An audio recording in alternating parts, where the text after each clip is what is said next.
Welcome to Spoiler Piece Theater, the podcast that doesn't give a shit about spoilers. We just want to talk about the movies. My name is Megan Kearns. My pronouns are she, her. I write film reviews for Edge Media Network. I'm a co-host of the Slashers podcast. I'm a member of the Boston Online Film Critics Association and a member of Gallica, a society of LGBTQ entertainment critics. My name is Dave Riedel. I write for the Chicago Reader. My pronouns are he, him, and I also am a member of the Boston Online Film Critics Association. And my name is Evan Crean. I am co-chair of the Boston Online Film Critics Association and co-author of your 80s movie guide to better living. My pronouns are he, him. Indeed. All right. Well, we have movies, as always.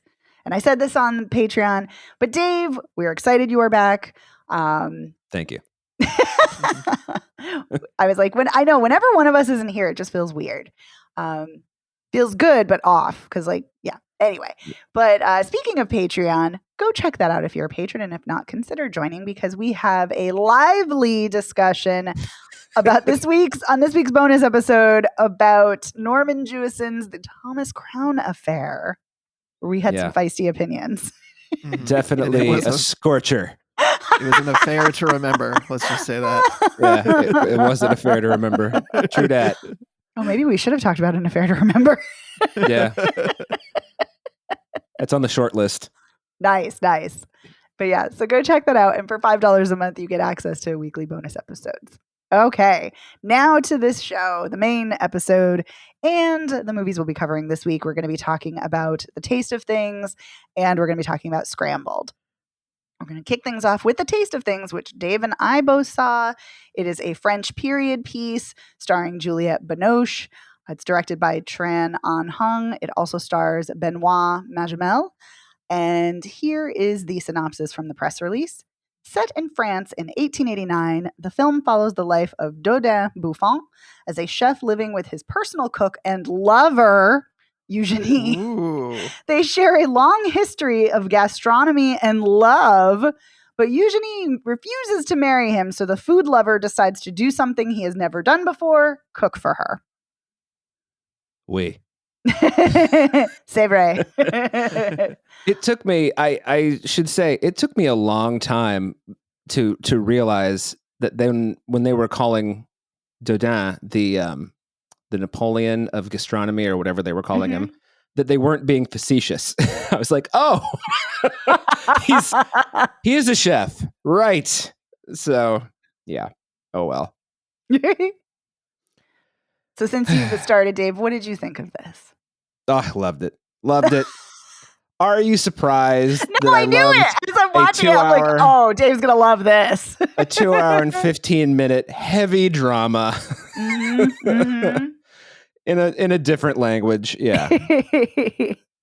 Which was surprisingly easy to follow. I mean, I had the subtitles up, but because there's so much talk about food, that's kind of like the first thing you learn, or at least the first thing I learned when I learned French. So I was actually really able to follow it pretty easily.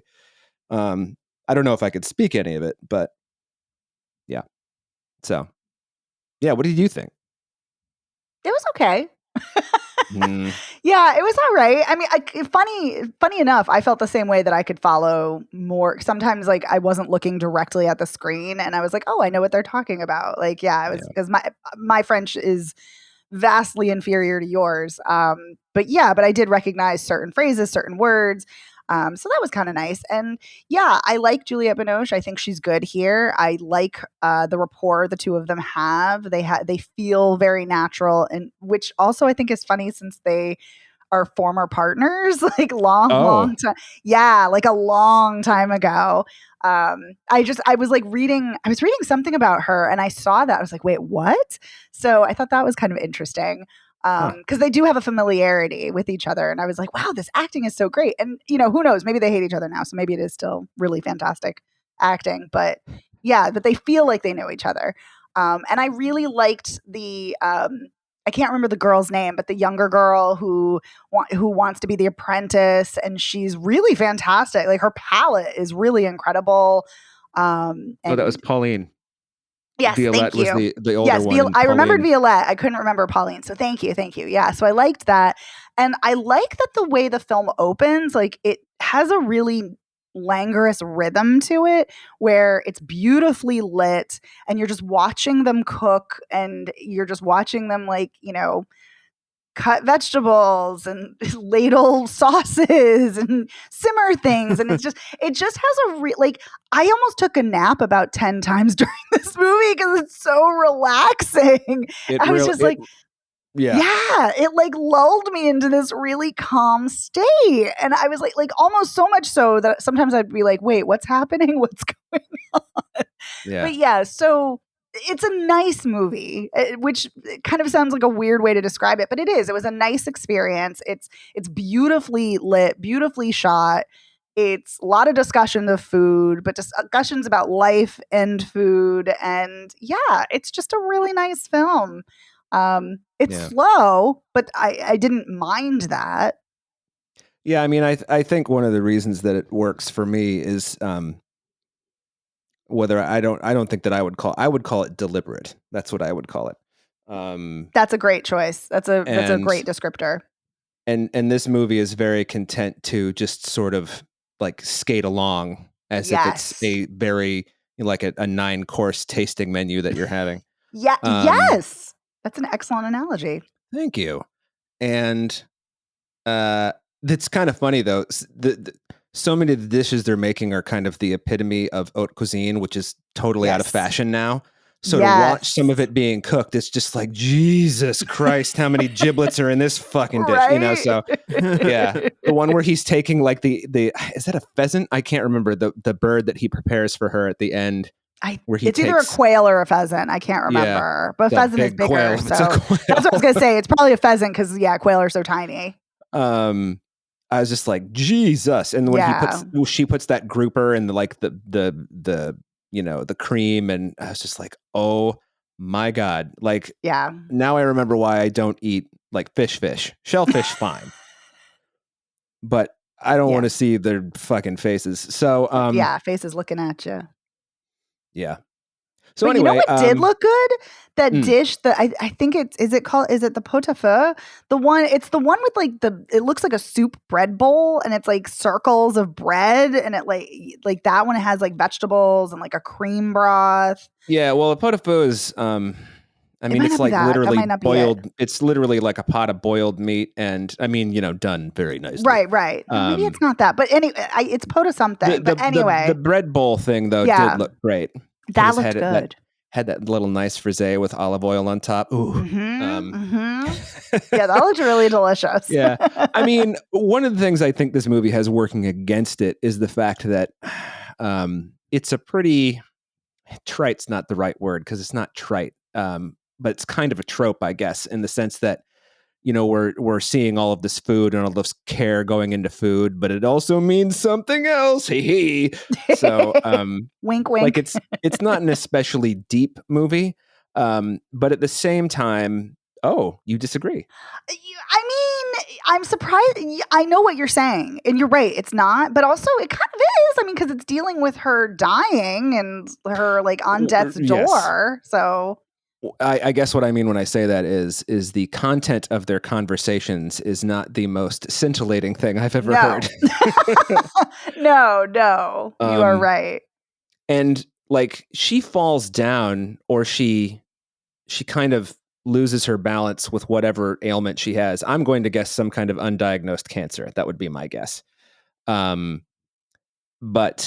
like the moment, and that's in the first 20 minutes when she's making that first big meal. I'm like, well, she's going to die. I mean, it's just, I know. I thought I've seen too many movies, which is too bad because I like me some Juliette Binoche, but she does hang in there for quite a long time. She is at the 1 hour and 45 minute mark. And I was like, okay, if we have 5 minutes of closing credits, what are we going to do for the next 25 minutes? No, they did fill that time though. I was that they did. I was pleased that he did decide to take Pauline on as an apprentice. Even after he said he wouldn't. Because Evan, Pauline, what is she like 12, 13 maybe? She's very young. but she's got like a really sophisticated palate, like the kind of thing that it would take an adult working in the food industry 2 decades to put together. And he's like, hey, what's in this stock? And she's like, well, that's red wine and butter and rosemary. And she just lists off like 17 ingredients. And just like, and he's like, yep, you forgot one. She's like, oh, I can't. He's like, oh, and there's some cumin in there too. It's like, oh, of course there is. She actually got the cumin right. I can't remember which spice she forgot. But Eugenie is going to take her on as an apprentice and works out an arrangement with her family, and then she dies, and Dodin doesn't want to, do it, but then he does, and then they think they're going to find another cook, and they're very excited. And it's actually kind of sweet, Dodin is eating this meal that his friend brought over because it was so great, and because Dodin has been thinking, how will I ever find a cook again? Mm-hmm. How will I ever love again? How will I find a cook? Sacre bleu. I just want one French movie where somebody actually says sacre bleu. So anyway, he's eating this meal, and he's eating this meal, and he's like, oh my God, we got to go find this cook right now. And he and his friend leave. And Pauline is just kind of sitting there, and she's like, all right. So she pulls over the plate, and she starts, like tasting the food that he was eating, and he runs back in, and she just looks up at him. He's like, Pauline, we're waiting for you. Let's go. And I was like, oh, I know, it's so sweet. His love of food goes on, Yes. And he's going to gift it to someone else. I mean, he is kind of a stick in the mud, I will say. He's a little bit. He definitely, I don't know what his thing is. It's kind of interesting, his whole vibe, because there was this, in this time period, there was this whole French, you don't have to work, but you're not like really rich, but you're super comfortable, so you can make these like 7-course lunches for your friends and retain a cook who you then marry. And then she dies almost immediately. Very sad. It was. I mean, it was sad, but it was also, sad, but we knew it was coming. It was so inevitable. It was kind of like, I was more interested in how he would react, and badly is how I would describe it. Yeah. You know what's funny though? He's such a gentle chef, and which is sometimes jarring because so many chefs that we see depictions of on screen are like yelling and really, abusive and awful. And he's so like gentle, and it's so lovely, and everybody's so nice, and it's so respectful, and it's such a nice well-oiled machine. But then as soon as Eugenie dies, he's like screaming at Pauline and kicks her out, and he's like a monster. He's horrible. So it is. He's not taking it well. He's not handling his grief well. Well, he's like spent 20 years trying to get this woman to marry him, and then she finally agrees to it after he makes her this sumptuous meal. And then I think, doesn't she die like the day after their wedding? I mean, it's really pretty quick. Yeah. And she, of course, one of his great friends is a renowned doctor, and he's like, look, Eugenie, you're fucking, something's wrong. Just like, calm the fuck down. She's like, nah, everything's cool, whatever. Like her whole does say that. Yeah, her attitude about everything is just like, nah, I'm fine. I just gotta walk it off. She's such a free spirit, and like so like whatever. And so it's funny what a contrast it is with his like.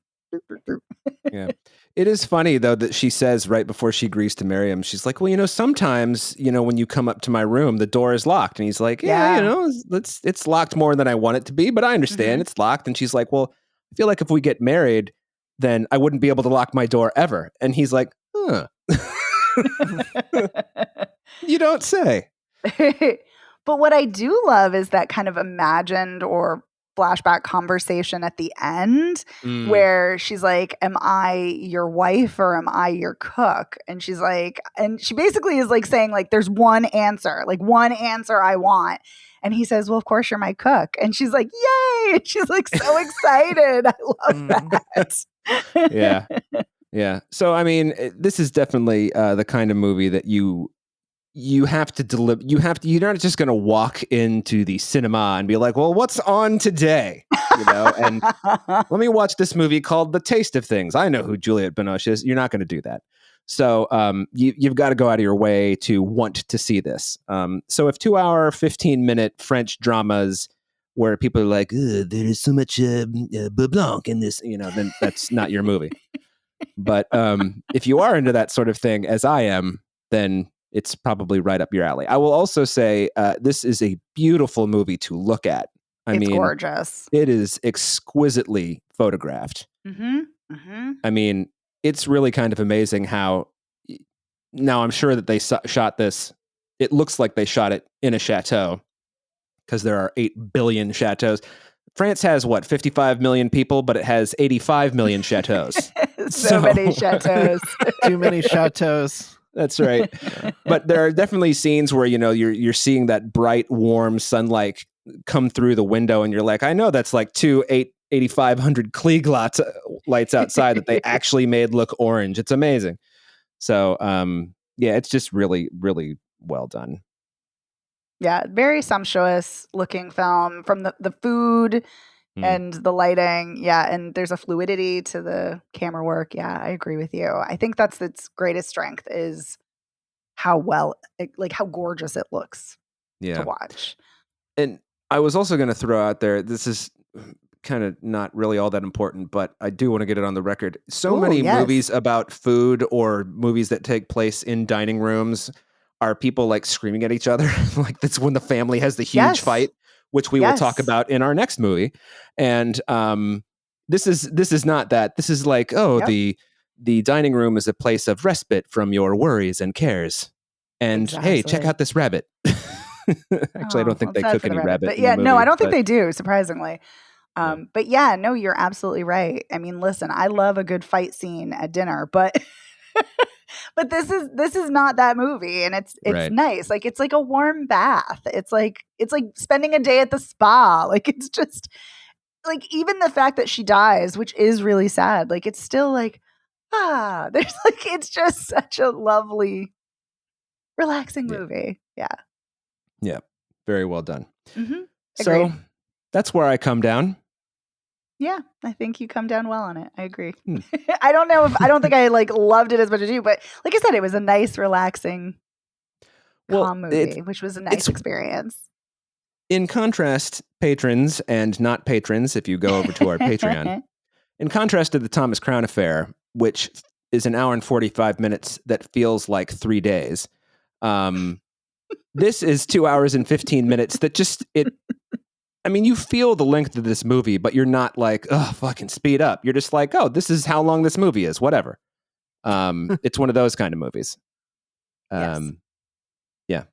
Anyway, obviously I enjoyed it. I'm going to shut up now. All right.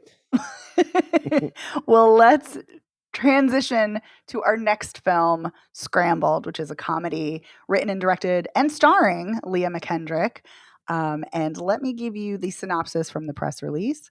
Quintessential eternal bridesmaid Nellie Robinson, I don't know why we need her last name, but anyway, Nellie constantly finds herself between weddings, baby showers, and bad dates.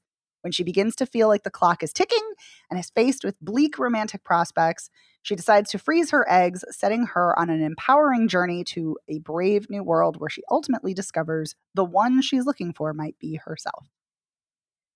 All right.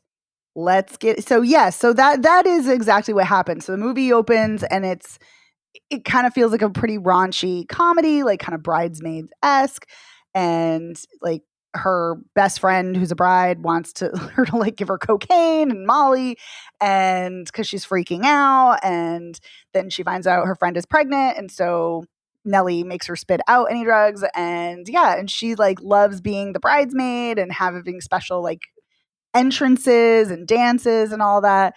And she likes to date. She likes to have sex, which is nice and refreshing to see.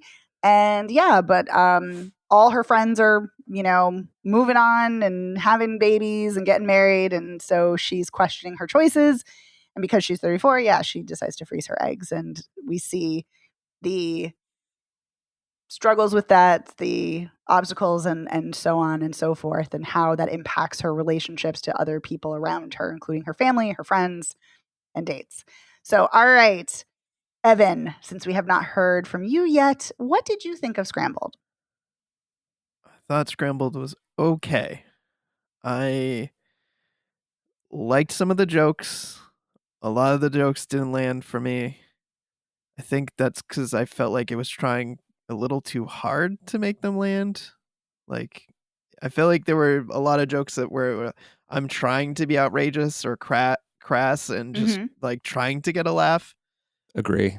But I did end up liking where it went, and I did think it came to a really effective conclusion. And I loved that it didn't turn out to be, because there were a couple of things I was worried it could potentially directions it could be going in, especially because our main character is kind of like railing against this idea that like people always say to her, you'll find someone when you're not looking, or that kind of idea where it's like, once you stop looking, then you'll find the right person. So I was kind of worried like it might actually go that direction, where it's like she stops looking and then she does find the right person, or she does end up meeting somebody, and I'm just glad it didn't end up that way. I'm like really glad that the movie went with she continues her journey, she freezes her eggs, like mission accomplished. She connects with her next door neighbor, who she actually was worried was like judging her the entire time, and I think the next door neighbor was more just confused, if anything. Yes. She was kind of like a befuddled expression, and then it turned out she was like really sweet. So now she has like a new next door like best friend, and like her family got on board with it, like, and her friends, they threw her this like a really sweet party at the end to like celebrate the fact that she froze her eggs. And I think the only thing annoying about that was the stork with the sign that said like it's a boy or a girl. Like, I thought the party was just supposed to be about her. Like, why couldn't we just be celebrating her? And because that seemed like it was the right thing to do. So like I feel like it came to a really effective conclusion, and I really liked it at the end. I just wished I liked more of like the middle, because I did feel like it was kind of slow despite being really only like an hour and a half. But I also really liked how it showed how shitty and terrible men can be. Like the different archetypes of shitty men that she dated or hooked up with, like the guy who was like the prom king. It's like they meet at a bar and then they go back and he's terrible in bed, and then he's like, I have to go pee. And then the next morning she finds out that he's trying to reconcile with his wife, who she thought he was split up from. And then he's like, let's not tell her about that. So there's that guy. There's like the man child who's sleeping around with everybody, and then like telling her, oh no, we're just hanging out. We just hung out. We weren't actually dating. I don't know. The nice guy who turns out to be a complete, head case. Yeah. I'm trying to think of some of the other like archetype guys that she goes through. The Burning Man guy, Burning Man, yeah, who's way too obsessed with her vagina and her eggs that she's cultivating. So I found those parts actually really effective and funny and uncomfortable funny, because they're so true kind of way. So I feel like that's an aspect that the movie really nails. So it was a little bit of a mixed bag for me. I ended up coming out liking it, but I especially liked the way it wrapped up in the last act. All right, Dave, what did you think? I did not like this. Although, like Evan, I felt like the last 20 minutes really kind of, it pulled its shit together. Like all the disparate elements came together. I think the big problem I had with it, and this is kind of the movie's fault, but also kind of my shit. The Clancy Brown character, her dad, is one of those characters who's just like, when am I going to get grandkids? When are you going to give me grandkids? And I have no sympathy, relation. Like there's none of that I think is interesting, funny, or whatever to be put in a comedy. That fucking shit drives me insane. And drives me insane in real life, drives me insane in movies. And I just don't find it relatable or funny or anything. And the only reason that I didn't take this movie and throw it out the fucking window is because Clancy Brown is such a fine actor that he makes it passable. And I just want to add that her dad never actually apologizes to her for anything. He just says at the end when they have their moment, he's like, oh, I'm just getting older and going through some shit. Oh, fuck you, asshole. Her dad is a fucking piece of shit in this movie. I do not disagree, but I do have to interject as the only woman here that is highly realistic. Oh, I'm sure it is. Women get it. No, right. But you said you can't relate to it. I can because I have been asked this question by strangers my entire life. So the fact that she has a parent doing this, it would be kind of strange if someone in her life wasn't doing it. But you're right. It is infuriating and it's awful. And it's like, why is this person here? Why is this person being such a shithead? But it is very relatable, sadly. Yeah. What I mean when I say it's not relatable, and this goes with what you're saying, it's not quite the same thing, is I don't understand how anybody could ever ask anyone that question ever. Agreed. I just don't get it. Agreed. You know? And yet people do. I know. People ask it all the time. I mean, not so much here. I should say in Boston, I don't get it that much. But when I lived in Western Mass, I got it constantly. I do mean constantly, like every other day, multiple times a week, strangers, people I know, you name it. Nobody should be involved in your business like that, but yet they are. Yeah. I do. So that is very realistic. Yeah.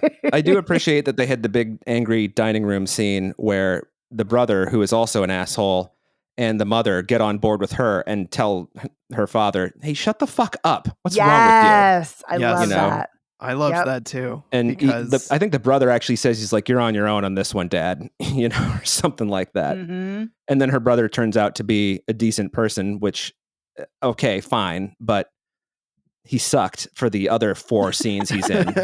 That actor, Andrew Santino, I feel like he's made a meal out of playing the supporting obnoxious guy. I feel like I've seen him in this similar kind of like side character role a lot. And I did actually find the scene funny when they're in his office and they got into a fight. And she refused to get up out of the chair and then was like making her try to get up and then like making a scene. And so everyone else outside was like looking in going, whoa, what's going on in there? It's like a brother and sister like quarreling and having like, one of those like sibling style fights in the middle of an office in the middle of the day. I just thought that was really funny.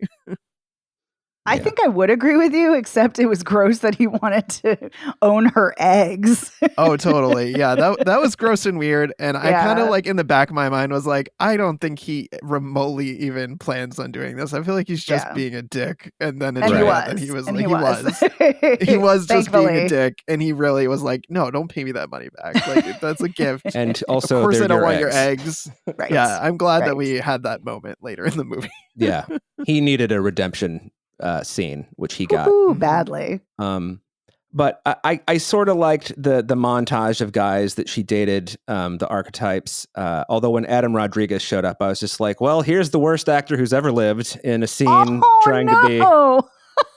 Well, I don't know if he's the worst actor who ever lived. I mean, Tab Hunter is still out there, but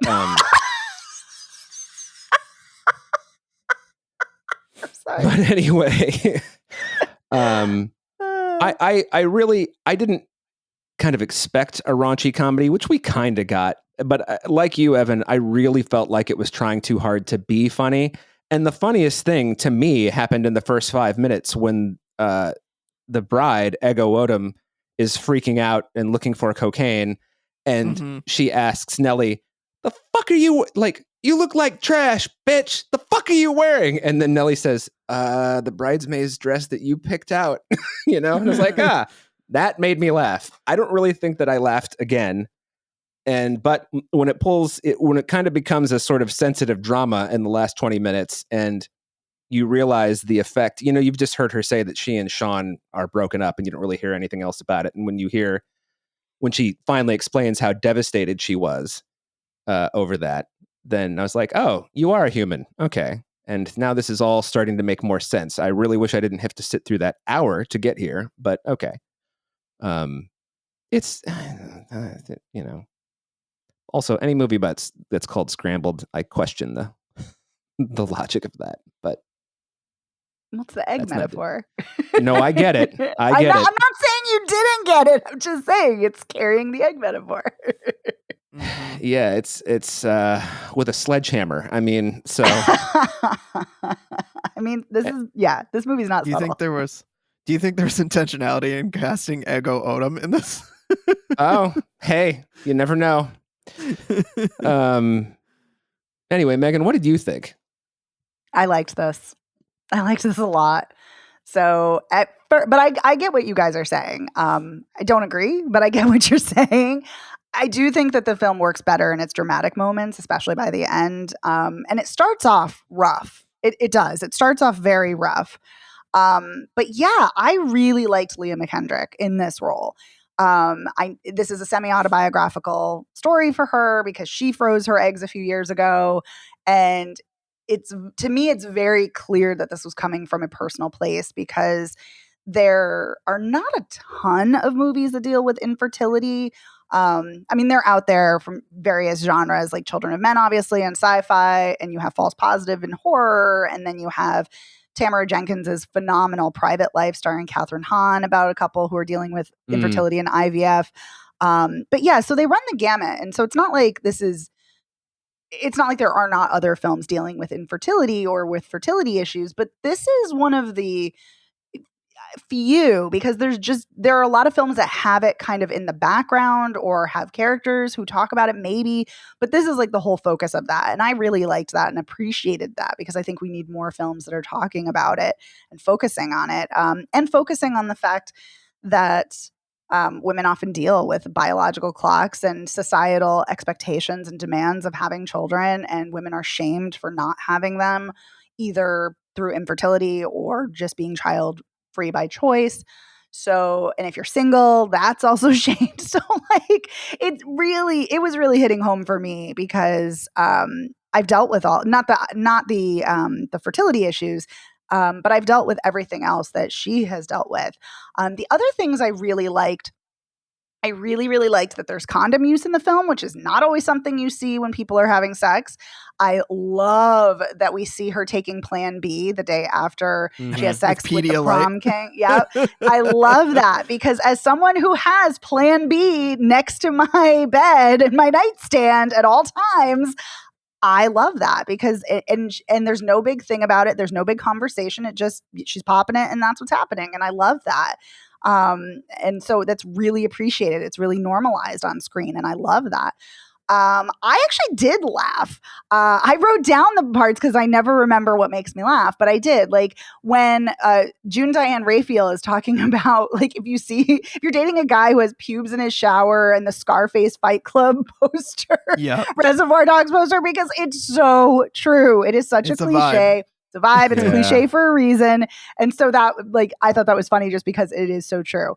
I also really like when she's talking to her doctor and she's like, I'm not even sure I want kids. I've seen Euphoria. And he's like, oh yeah, I totally agree. I totally understand.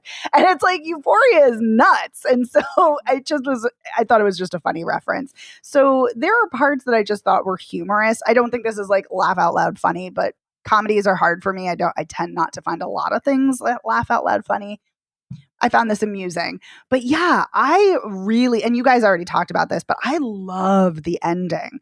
I love it. I love how it transforms slowly into this really emotional journey of discovery and self-acceptance, that it's kind of transcending this journey of freezing your eggs and of fertility and babies and pregnancy, where it's really becoming like, who am I and what kind of life do I want?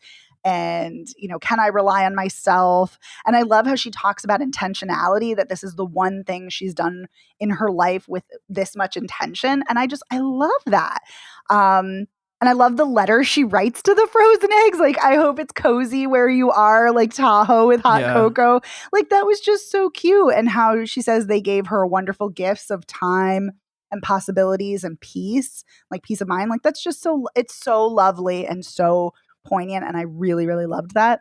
And speaking of poignant, I did really love the scene where she goes to the child loss therapy group session, and she's supposed to be there for her best friend, but her best friend is like, I can't do this because she loses her pregnancy. And then Nellie's gonna leave because she's like, oh, I'm not dealing with this. I'm dealing with freezing my eggs. And then they're like, no, talk to us, sit down. And like, she talks about all the things that are coming up for her. But I really love the other people in that group who are talking about, especially the woman who's talking about how her and her wife were like, they were planning and dreaming of their baby. And then even though you were in our life such a short time, you've changed our lives. And it was just, I was like fucking sobbing. Like it was so sad. A powerful moment. Yeah. Yeah. Mm-hmm. So I definitely agree with you guys that the movie's strengths are in its dramatic, emotional moments, much more so. It's much more effective than the comedy, which is very uneven.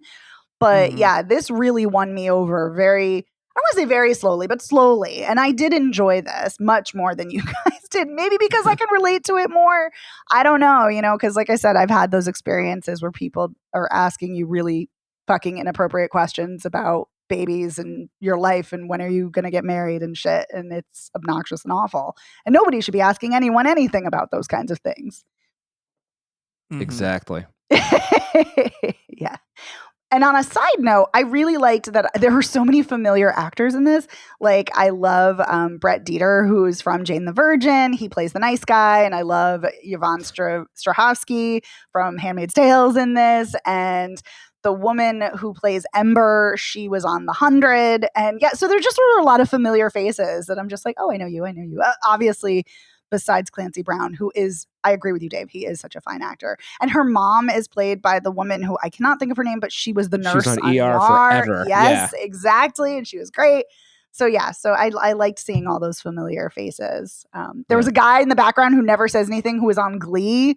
So I also like how it was clear that all four of them in the family spoke Spanish. Yes. But they chose to speak English when they were together. I just thought that was kind of a nice touch. Mm-hmm. So, because I know families like that. So it just, that seems relatable. Yeah. Yep. But also, I'm glad you mentioned that because it reminds me of what she says about her mom and how her mom, like came to this country and like learned English and got her degree and then got her like master's or PhD or something. And then like Anne got married and had kids by the time she was like 27. And it's funny because there is such a time clock that is put on people in general, but especially women. And, like you're supposed to hit these milestones and partly because of the, quote unquote biological clock. But yeah, but it's like, no, everybody's on their own journey. And I love that this film really explores that. And I also really like that all her friends end up like really being supportive because they could be real assholes and be like, you don't have a kid. Because one of them says that, like the awkward one says that very early on when she's talking about freezing her eggs. And she's like, you don't even have a baby. But then later at the end, they're all like so supportive. Which I really like. And also another side note, this is a minor thing, but it's something so important because it's funny, Evan, you said the stork thing about a boy or a girl. And I kept thinking, I'm like, but what if it's non-binary? And I love that she actually says that at the end. She's like, she says, like she says like she, he, or they. And I was like, yes, I love it. So I like that we get that acknowledgement of gender inclusivity. Mm-hmm. Yeah, I also found the group therapy scene to be very effective, both in its initial comedic moments when she made a couple of accidental abortion jokes that so actually awkward. Won people over and they started laughing. I thought that was really well done. And I loved how supportive her best friend was and her general group of people were in throwing her that party. And then also her friend for staying by her side. And it not being a thing in the movie where the friend's like, well, I had a miscarriage, so like I'm not gonna help you or be on your side. I love that she's like, I'm here with you. Yep. I'm here to support you, and I'm dealing with my own stuff, but that's not stopping me from being your friend and being in your corner. I just thought that was really, really good thing that the movie did.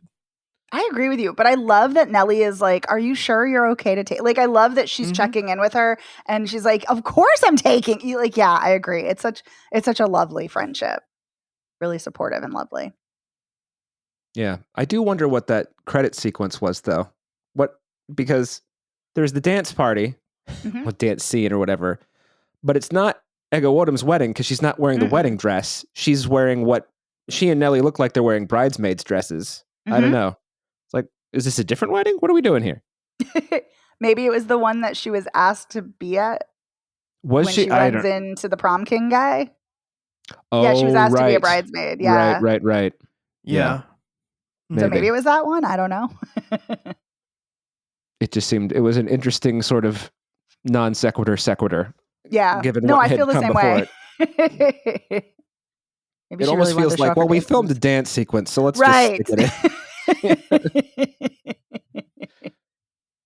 Yeah. Very true. Any other thoughts? I guess the last thing I'll say is that talking about it, I feel like I liked it more than I did. Oh, interesting. But I'm definitely not going to watch it again, so, that is fair. Yeah. So I guess we'll never know. It'll be one of those mysteries. Very true. Evan, did you have any other thoughts? A couple straight thoughts. One, I loved the early aughts night out where she's like blasting Candy by Mandy Moore and getting all like dressed up in her like high school clothes. I thought that was really funny. And I also loved in one of the early scenes where they're at dinner. I think she says like, well, why are you putting pressure on me? Like, you have a son that could procreate. And he's like, I don't want him procreating. And then the son's like, yeah, I know, that's not a good idea. Like, they both agree that he should not have kids. And I thought that was very funny. Agreed. I forgot about that. Thank you for mentioning that. It was funny. The one human thing her father does in the movie. Like later when I found out that he's the one who sent her the baby booties, I was just like, if I met this person in real life, I don't know what I'd do. It made it funnier to me that she regifted them and at the baby shower, or that what do they call funny. it? The stork party? Is that what they call baby showers now or something? Yeah. And then, yeah, they were like, oh, look at this. It's so cute. It was a regift.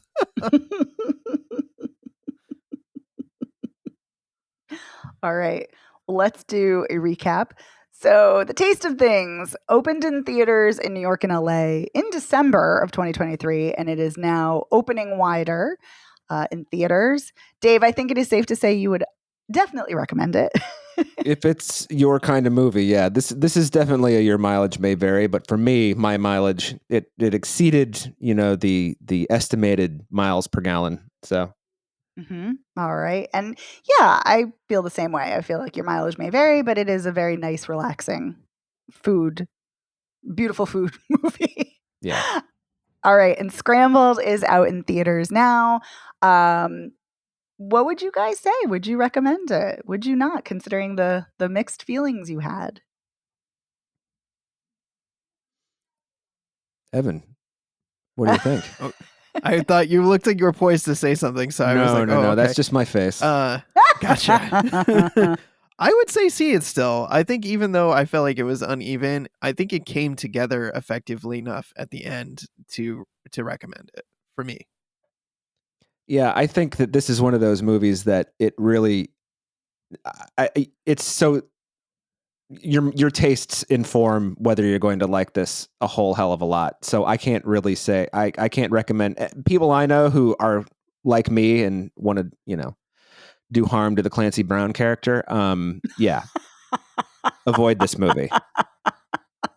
It's also, to me, not worth it to watch an hour and 20 minutes to get to the last good 20 minutes. So, but it might be your vibe. It might be your thing. So, And I would say see it. I really, really enjoyed it. I think it really builds steam and to a lovely conclusion, but I enjoyed most of this. So, yeah, so I'd say see it. All right. Well, that's going to do it for Spoiler Piece Theater. We want to give a huge thank you to our sponsor piece patron, Heather Sachs. Heather, thank you so much for all your support. Thank you, Heather. Thanks, Heather. We also want to give a huge shout out and thank you to our editor, Otto Clamor. Otto, thanks so much for making us sound great. Thanks, Otto. Otto. Going different this week. Otto. Is that like your Robert Otto. Like Robert Loggia. Yeah. I love that. I love Robert Loggia. You can find Spoiler Piece Theater anywhere you get podcasts. We're all over the place. We're also at our website, spoilerpiece.com. You can also get our merch there. It will take you to our TeePublic store where you can get t-shirts, hoodies, pillows, notebooks, mugs, the whole shebang. So go check that out if you want to rep our merch. You can also follow us on social media. We're at Spoiler Piece on Facebook, Twitter, Instagram, Letterboxd, Threads. So come say hello, follow us, let us know what you think. Speaking of that, you can email us, spoilerpiece@gmail.com, or you can give us a call. 862-21-PEACE. Leave us a voicemail message. You can even text us. Let us know, what did you think of these films if you've seen them? And if you haven't, are you interested in seeing them? And yeah, we just always love to hear from you. If you like the show, please rate and review us. That really helps us get the word out. You can go to ratethispodcast.com/spoilerpiece and we'll take you to your preferred platform of choice. You can also go directly to Apple Podcasts, which helps us out a lot, or to Spotify. And if you really, really like the show, consider joining our Patreon if you're not a patron already. As I said at the top of the show, we talked about the Thomas Crown affair and had a spicy conversation about that. Every week, we put out bonus episodes. So for $5 a month, you get access to those bonus episodes as well as our back catalog of over 300 bonus episodes. And you get to vote in monthly polls, which is pretty neat. And yeah, so my name is Megan Kearns. I write for Edge Media Network, and I'm a co-host of the Slashers podcast. I am a member of the Boston Online Film Critics Association and a member of Gallica. You can follow me on Twitter at OpinionSWorld and on Blue Sky, or on Instagram and Letterboxd at The Opinion S. My name is Dave Riedel. I write for the Chicago Reader. You can find me on the Instagrams and whatever the stuff is at Dave Sees Movies. That's Instagram, Letterboxd, Blue Sky, Threads. I don't know what the fuck I'm on. So that's where you can. I keep up with my pages, is what I'm trying to say. So that's where you can find me. And my name's Evan Crean, co-chair of the Boston Online Film Critics Association and co-author of your 80s Movie Guide to Better Living. You can follow me on Twitter, Instagram, Letterboxd, Blue Sky, and Threads as Real Recon, and that's real as in film reel. Thanks, everyone, and we'll see you next time. Bye. Bye.